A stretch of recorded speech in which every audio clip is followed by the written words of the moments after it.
And welcome to It's What Our Characters Would Do, the podcast where a neutral good ranger and a chaotic neutral warlock talk about RPGs, roll funny dice, and give away some sweet, sweet loot. I'm Bob World Builder. And I'm Grace World Destroyer. And today we're talking about dungeons. Dungeons. And we're giving away a copy of The Dungeon Alphabet by Goodman Games. But first, Grace, how you feeling today? I'm feeling normal. Good. Of course, I slept on my neck wrong the last 2 nights, so I can't turn my head to the left. Just like but, yeah, is that a thing? You can't turn left in general, I think. Okay. Yeah. Nothing that exciting is happening. That's why I'm kind of floundering for things to say besides my neck hurts. I don't know. We were just out and about a lot today. We had we had played 2 sessions of D&D this weekend. Oh, yeah. Which we normally only play one. one. One Shadow Dark, one D&D. Yeah. If you want to be Specific. See, Bob and our friends have been doing this thing lately where really for months. It's been a long time. Well, it started annoying me lately where they just abbreviate every word. Down to 2 syllables. If anything's more than 2 syllables, when we're playing, when we're in a game, yes, everything will be roll perception. Or, yeah. I don't know. I'm trying to think of other examples, but it's really just anything. And a couple of days ago, I was talking to one of our players, Ben. Okay. He texted me and said he got Brandon Sanderson to sign one of his is that why he's traveling right now? No, he said a friend got it for him. Okay. But he said he got Brandon Sanderson signed one of his Stormlight Archive author, if you don't know. books. And I said, "Oh, that's cool. Where did your friend meet Brandon Sanderson?" And Ben said, "Some convention." And I was like, This was in a text or what? Yes, in a text. And he went through and defined what a convention was, but still abbreviated it as convention. So now it's getting worse because when I ask what the word is, he defined it, which took longer than just saying the actual word itself. Well, you knew what he meant, right? Well, yeah, but it's the principle. Just right. Say the whole word. Well, look, I mean, it's really that's a funny and really a great example because obviously most people just call it a con, only 1 syllable. So it could even have been shorter. Yeah, so it's not about shortening it. It's about the fun flavor of taking a longer word and just cutting it off at 2 syllables. Well, now I think the fun flavor is just it's worn off. People are entertained by the fact that it annoys me as much as it does. No, I don't know. I think it's still. I don't. Honestly, it's not until it leaves my lips that I'm like, oh yeah, Grace's gonna be annoyed by that. It's just fun, and for some reason you don't find it fun, but hopefully it'll rub off. But yeah, so we had a cool weekend. I play tested this adventure I wrote for Shadow Dark, and really it's for this cool thing we're about to go to, Green Dragon Fest in Tennessee this month, hosted by Erdraw, and having a bunch of other creators and publishers running games for people. But it's a pretty exclusive thing. It's definitely a higher end dealio in this Shire-like village that someone built down there in Tennessee. But we're looking forward to it because we just get to hang out with a bunch of our creator pals, which we really only get to do in person a couple times a year. And and then we had our regular D&D session this weekend, which was super fun. During the Shadow Dark session, I discovered the names of the Lost. This is going to be super niche. I don't know how many people listening to this also know anything about lore in Shadow Dark, but yes, there are 2 gods who don't have names, and the first thing Grace did was decide to just make up silly names for them. No, they're canon. Well, yeah, because then the canon creator of the game approved the names. So I won't say what they are. Right. Yeah, we should probably keep that under wraps. I mean, that's pretty much, we should get into it. So we're ready for the first segment. I couldn't think of the word that podcasts use for things. First segment of our show, which is kind of the only thing that's a real segment we do. I don't know. It's called the Quick Build, where we try to summarize the topic/goal for the episode in exactly 3d6 words. I'm going to roll, Grace is going to summarize, and then we'll just get into it. That might be our first 18 Is that ever. 18? That's a lot of words. Okay. Yeah, so you got to fill this up. Sometimes you make a dungeon and it's not that good at first, but you can fix it. Make it better. Yeah. Nice. Man, I was thinking you were going to overshoot there. You were really cavalier with, whew. I almost did by one word, but then I said the same thing in 3 words instead of 4. Yes. Well, that is the topic. And I wanted to make this, I wanted dungeons to be our topic, if you're not aware, because right now, live on Kickstarter, is a book that I'm writing with some people who are notable 5e publishers, Evantier Games, and we're making it all about dungeons. So there's going to be dungeons in there, but also a bunch of monsters and player options and tons of like tables and tools and tips and just advice. It is a guide for and to dungeons, both building them and surviving them as a player. So I wanted to lean into that with our podcast topic this month. And one of the dungeons going in the book is a dungeon that Grace wrote probably like the year we met. Yes. It was like 2017-ish. So when I was looking at the original version, I think the document was from 2019. Oh, 19. Okay. Yeah. But that might have just been, that was just the last time I edited it. I just did it. So. I said the orig. Anyway. The orig. So no, I think you're right. I think the original was written in 2018. Right. But then I went back and I converted it to 5e. Yeah, because we played it before we moved to Maryland. And that would have been before 2018. But then we played it again in Maryland at least once. I feel like I've played it 3 times. I have adapted it for several different purposes. And that's the cool thing about this. Like I've said this in 1 or 2 plugs in videos already, where like this dungeon is like going to be probably easily the most tested in a way because it's gone through these iterations over time. Mm-hmm. And we thought that would make it a cool podcast topic, just like seeing how like you had this one idea and just how it's evolved a bit over time. So we're pretty much just going to walk through parts of this dungeon. Yeah. So the basic premise of the dungeon is that there is a... Oh, what's it called? I don't know if I said the name. So it's called The Lair of the Frog King. Right. And basically there is a village, some nameless village, whatever. In my original version, it was called Oak Husk. Rings a bell. But the river is the main source of water of this village, whatever village it is plopped down near. And it's become polluted. It's become slimy and poisonous and causes hallucinations in anybody who drinks the water.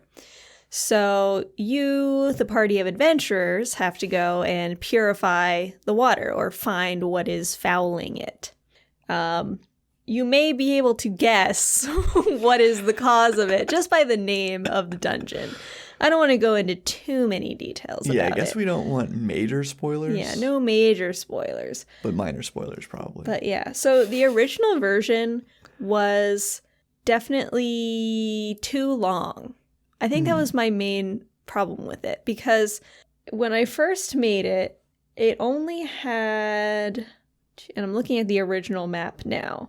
It only had like 4 or 5 rooms, but then I was like, I need to make it more complicated. So I added like a whole other part of the map that really just did nothing but cause problems. So like, I think what happened was you guys went into the dungeon and then went into this kind of auxiliary area that I had designed second.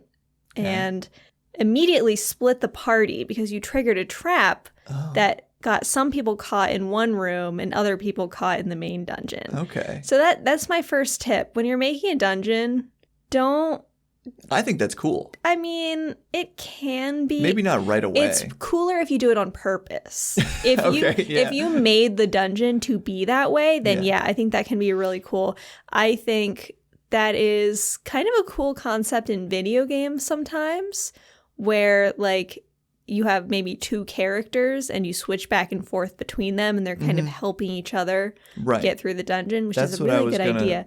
I should remember that because I'm going to use that for something. Yeah, it's something I want to talk about and delve is like the idea of splitting a party and how I think the best way to do it, especially in a dungeon, is when the party can still like at least see or hear each other, but they just can't like physically help each other probably. Like maybe they'd be able to cast spells between or something. Yeah. But yeah, like you're kind of separated and that could be caused by a trap. You know, classic Scooby-Doo secret door, like flips you around and then like locks, something like that. There's a lot of ways to do it. But when you split the party but are still kind of aware, just so it's not too wild for the GM, and flashing between the two, subgroups is still simple. I think can make it cool. Like you're split by some kind of like crystal or glass wall and you can see each other, but you can't hear each other. I like that. So you may be able to help with spells and you can see what the other party is doing and what they're facing, but like you can't talk to each other. Yeah. And there would be like magic on the glass so you can't do like message or whatever. I don't know. Just something to make it so you actually can't talk to each other. Yeah. But that wasn't the case in this dungeon. It was just like two of you got stuck in a dark room, like a magically dark room with a flame skull. That was the problem. There was a flame skull, and because it was only two of you, it almost killed you. And I think I had to like nerf it a little bit. And then face like a couple hazards, a lot of which in the original version were just like terrain hazards. Okay. And this was before I had come up with my rule that you can only attempt to check a number of times equal to your bonus in that skill. Yeah. So when you guys got to like a slippery hill, you just kept trying to walk up it until eventually you succeeded. Yeah.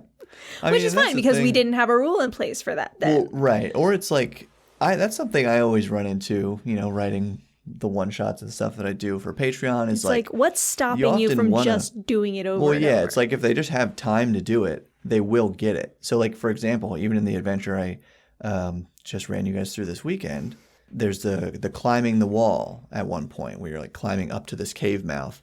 So I made it that the wall also has these webs on it. So it's not just like, oh, if I don't succeed the climb check that I am unable to climb, because like there is a timer actually that can kick in here, but the point is if you fail the climb check, you actually get caught in these spider webs, and then that like triggers a bad thing happening instead of just, oh, I can't climb. Okay, then just try again. I should mention that not only was this the first dungeon that I designed, It was the first thing I ever ran as a DM. Yes. Wow. First thing I ran, and it was in 3rd edition. So yeah, this was before we did that big barrow maze Yes, thing? This was the precursor to that. Wow. Cool. Wow, that makes this very historic piece. We got to make sure I mention that in the book. There's like a coffee ring on it from... That'll in the collector's edition of Dell, which doesn't exist yet. We'll have to have a picture or scan high quality of the original scans document. of the original dungeon. Yeah, that'll be 50 years from Delph when we're celebrating our own 50th anniversary, like D&D is doing this year. Yeah. So yeah, just a bunch of like random hazards, not really like traps even. They weren't like mechanical traps in any way, just a bunch of monsters and stuff. Because I really liked, I read the entire 3rd edition monster manual before writing this. And it's like, oh, I want to use that. And I want to use that. And I did. Because I really like creatures. Yeah. So I put a bunch of creatures in it. But yeah, when you eventually get to the end, fight the boss, purify the river, potentially interact with, in this version, a demon. Ooh. And then you just walk back out. Now, what is the best kind of hike that you can go on? I'm not sure what you're leading toward here. No. A loop. Okay, yeah.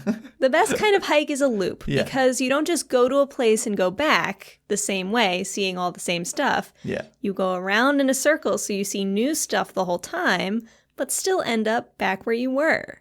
And so when I redesigned this dungeon, I made it a loop. Also good tip. Yeah. Yes. So you can start in either direction. And then there's just a couple rooms, and they all have their own puzzles, and they're all one part of one big puzzle that's back at the entrance to the dungeon. There's a puzzle door that you have to solve. Okay, because I would say I remember this being much more puzzly. Yeah, the original version had no puzzles. Okay, so most of my memory then is from the second time. Yes, the current version is all puzzles. Good. So yeah, I got to solve some puzzles, open the door, then you fight the boss. And do what you got to do in there. It was really like Legend of Zelda inspired, because at that time I think I was playing Skyward Sword. At any given time, Grace is only 6 months away from having just played or about to play a Zelda game. So, yeah. Well, who knows what's going to happen now because, like, what are they even going to do after Tears of the Kingdom? Right. But you'll, like, replay Skyward Sword or something. Yeah, I was actually thinking of getting the Switch version. I keep thinking about we just should buy a copy of Wind Waker for, like, GameCube, I guess, because we have the Wii. Like, we could play buy it on for that. GameCube. Yeah. But they're going to make it for Switch. That's probably what they're going to do next. That one deserves a remake. We're really getting on a tangent here, though. Yeah, so I don't know. Is there nothing else that you want to reveal about this dungeon? So you don't have to. Maybe more, like, is there anything significant? So, like, the first version had no puzzles. It eventually became, like, all puzzles. Is there anything else that had come and gone or anything specific maybe that isn't in it now that you took out for a reason? Like what was that splitting the party thing? Like, how did that, or is that still part of it? You said you wanted to redo it in some way. No, it's not part of it at all. I was just thinking for another dungeon that I make at some point. Yeah. That would be a cool idea. So do you remember the trap and, like, how it worked? I'm just out of curiosity. It was just a pressure plate that, like, that locked the door behind you when you walked into the room. And 2 of you went in and 2 of you stayed outside. We're stuck on the other side. Okay. Yeah. That was it. Nice. Well, should we take a little break and then come back for some questions and such? Yeah. Cool. Bye.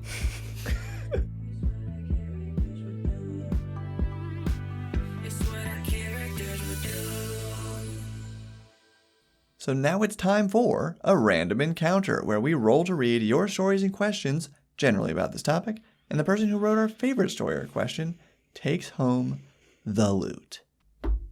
3. 3 is from Kami Whale. Being chased.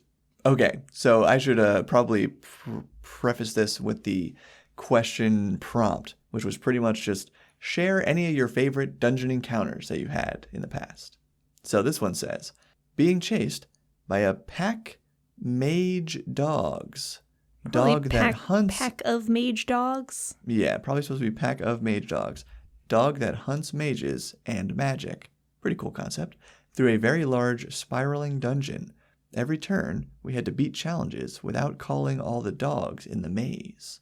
Mage dogs, though, makes me think the dogs are mages. Like they're wearing capes and pointy wizard's hats and carrying wands in their mouths. Maybe like mage hound.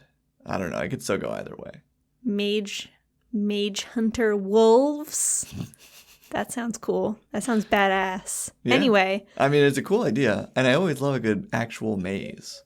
Like, we've only recently done that with, like, Tomb of Annihilation. Spiraling dungeon? Yeah, spiraling That's maze. Cool. Is it spiraling down, or is it just, like, a spiral? A maze that's a kind of a, wheel shape, maybe? Hard to say. Like a meditation vortex or whatever. Yeah, and so they had to beat challenges. I guess some of these challenges probably required the use of magic, but then didn't want to call the dogs. It's a cool idea. Neat. 6. This one was from Twitter. Oh yeah, I should say that we only have a couple actual responses here because I was super late to putting out the prompt to gather these questions. So a couple of them we pulled from the Twitter post, even though technically they're all supposed to be on the YouTube community post. Whatever for today. This is from Joe Frazier. Our party visited our Smiling Ladies mini golf adventure and discovered the source of the curse at the 9th hole. Very short and to the point. I guess that's the downfall of these Twitter ones is like they got to keep it real short. But yeah, mini golf in your D&D game. That's interesting. That sounds like it would be a good fit for Barkeep on the Borderlands. It does sound like something from that, actually. But I guess, yeah, so was that a dungeon? I don't know. And what was the curse? Like, I need more information. I think all 9th holes are cursed. Because it's like, oh, you get the hole in one, you get a free game, but then you never get a free game. Were you on vacation? Yeah, we were together the one time when somebody we were with did get the free game. Yeah, I think it was... It was my sister's friend. But no one else ever got that. Anyway, and I don't think she used it because we were just on vacation and not going to play another game. That's part of why it's cursed. 1. From Simo. Buddy did a death trap dungeon like it was a city-wide elimination event. See the Hunger Invisible. Games? I was thinking of like The Purge. I don't know. See Invisible turned up a ton of scry sensors floating in each room. Oh, some encounters were combat, some RP, etc. Hugely impactful to my early gaming life. Also very brief, but that's interesting. Like scry sensors everywhere. So this was very like, I'm thinking almost like Saw, where they're being watched the whole time. It's kind of creepy. But I also like that idea of just like constantly being watched in the dungeon. That's something that probably doesn't come up enough. I feel like Dungeon of the Mad Mage is all like that. Like Hallister can see you everywhere. Yeah. And I would say there is a level in Tomb of Annihilation that's like that with Beholder eyes. Oh, yeah. Kind of a spoiler. Is the Beholder actually watching us the whole time, or? I think, off the top of my head, I believe it is supposed to be the Beholder, yeah. Huh. I'm not sure. Well, I think actually it is a lair effect of Beholders that like you just feel like you're being watched all the time. Yeah. 5 from Red Jack. Ran a false Hydra over the course of a couple days. If you aren't a GM, don't look that up. Okay. Everyone kind of knows what a false Hydra is. I don't know what a false Hydra is. You don't know what a false... I've just seen... Everyone was talking about it like 2 years ago. Yeah, but it was just like on Reddit. And then like friend of the channel, Josiah, made a video about it. But that was like kind of before I think I knew about his channel. Because that's the video that like blew him up. And I guess I never watched it. Because I don't know how false Hydras work. What's the deal? Players, stop listening. Cover your ears if you're not a GM. But a false Hydra is a creature, not even necessarily a Hydra, that if you aren't looking at it, you don't remember that it exists. And if you look at it and then look away, you forget about it. Okay. So in a false Hydra game, usually there's just like a bunch of disappearances or murders, and nobody can find the culprit. And then theoretically, at some point, a party member gets attacked or killed by the false Hydra, and then the rest of the party just forgets that they exist, which is kind of the reason why. Full metagame. Yeah. So how do you do that? The DM basically cannot tell the party what they're facing ever. So I kind of feel like false Hydra is a little overrated. Right. Well, and it's not an actual D&D monster either. No, it's not. That's to my knowledge, not in any current edition. Yeah. And I don't know if you watched this far into Doctor Who at all, but it's like the silence. Like there are these aliens that you only remember if you're looking at them. And I mean, this could actually be a cool way to run the adventure. But like in Doctor Who, the main characters start like putting tally marks on themselves whenever they see one. So they'll be just like in an abandoned building somewhere, and then suddenly they'll be covered with tally marks. Oh my gosh. And be like, what the f? So yeah, that could be kind of cool. And then I saw someone encourage like play a certain kind of music when the false Hydra is in the room with the party. And then eventually they'll pick up on it. But it's even like if you turn away and your back is to it, like you don't know it exists. Yeah, I'm trying to figure out how you solve that, right? Because you can't even like write down, because you just forget about it right away. Yeah. You don't, you just. So basically it's like something is doing these murders. Retained about these things, yeah. But we can't find what's doing it. Weird. Yeah. I don't know. I need to watch that video. I've never read an actual adventure about like false Hydra, but I feel like as a player, I would not enjoy a false Hydra because you know how like when we've watched like the Poirot, like Murder on the Orient Express, or like the one Agatha Christie novel that I've read. Right. Like my gripe about it was that not all the information was shared with the reader. Yeah. They present it at the end as if like everything was like you could have picked up on all this stuff. Right. I think it's a little more in like Orient Express was a little better with it. That was better. But I read and then there were none. And literally at the end, it was like, oh yeah, by the way, this person was never in this room at this time. And it's like, well, why didn't you say that during that scene? Because then That's why that one's not as famous. Yes, I would not enjoy a false Hydra. Just being told. And yet also it's like, by the way, this monster was here the whole time. Right. And the players themselves would know. They just have to pretend they're characters, though, after a certain point. So. Yeah. But yeah, gotta watch that video from Josiah. I think we only have 2 more, so let's do... Even. Okay. From the Cleric Corner.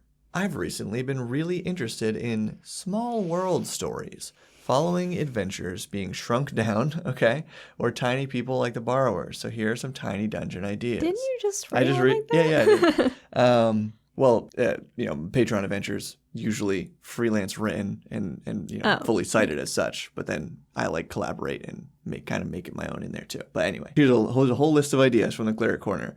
Inside a grandfather clock, clockwork dragon, or similar contraption. Oh, I like inside a clockwork dragon. That's neat. Inside a trombone or other wind instrument. Loud. Inside an intricate reliquary. Inside the organs of a man-eating plant. Inside a suit of armor. Inside an infernal puzzle box, unlocking from the inside out. Inside an animal burrow in the dirt or tree. Inside a family heirloom that turned out to be the secret of their sorcerer's power, maybe sorceress power. Inside the drains of a shower or bath. Inside a sea creature's shell. Inside a fruit with wormholes, James and the Giant Peach style. Or inside a bag of holding. That's pretty interesting. I'm surprised I've never heard of that idea before. That'd be great. Just like random forgotten items in there. Yeah, do you find the bag man in the bag of holding? I don't know. But yeah, there's two from my Patreon that I guess, should both be available on drive-thru now. One where you're inside a giant fish, basically, giant whale adventure. And another one that is in a tiny like castle that is constructed inside of a bottle. Yeah, those are some pretty neat ideas. Yeah, good stuff. And that kind of reminds me, we were just talking about Mouse Ritter earlier today. Mm-hmm. Similar idea there. Cool. Okay. Last one is from Chad Luce. I don't actually know how you pronounce it. Once caught dysentery, fixed broken equipment on the fly, and fought off the people whose land I was stealing, only to succumb to starvation 100 miles from the promised land. Are you Adam from the Bible? I was going to say, or just playing Oregon Trail. Yeah, well. I'm not sure. Definitely not a dungeon encounter, though. So that one really came out of left field. Neat. And for sharing our favorite story/question, this short episode's loot winner is The Cleric Corner. You're going home with a copy of The Dungeon Alphabet by Goodman Games, loads of inspiration for writing cool dungeons, and yeah, for the tiny dungeon ideas. Those are a lot of awesome ideas, and totally forcing me to remember, rather, that we definitely need at least one tiny dungeon of sorts. Honey, I Shrunk the Kid style of dungeon in Delve. And if you enjoyed this episode, please share it with a friend and scratch that like button. Please subscribe and consider supporting the station directly by joining as a YouTube channel member or a patron. Our members and patrons get early access to every episode, and patrons get other cool rewards, including a private RSS link to listen through your favorite podcast platform. But also, definitely go back Delve on Kickstarter. There's already been crazy support. We're kind of blowing through these first few stretch goals, which has been awesome to see. And I don't think I mentioned it in this video / audio recording. It's available for Shadow Dark as well, if that is your preferred system. So go ahead, check it out. Lots of cool stuff. Free samples on the Kickstarter page. Download them. Thank you for your support, and keep building. Stop building. Woo.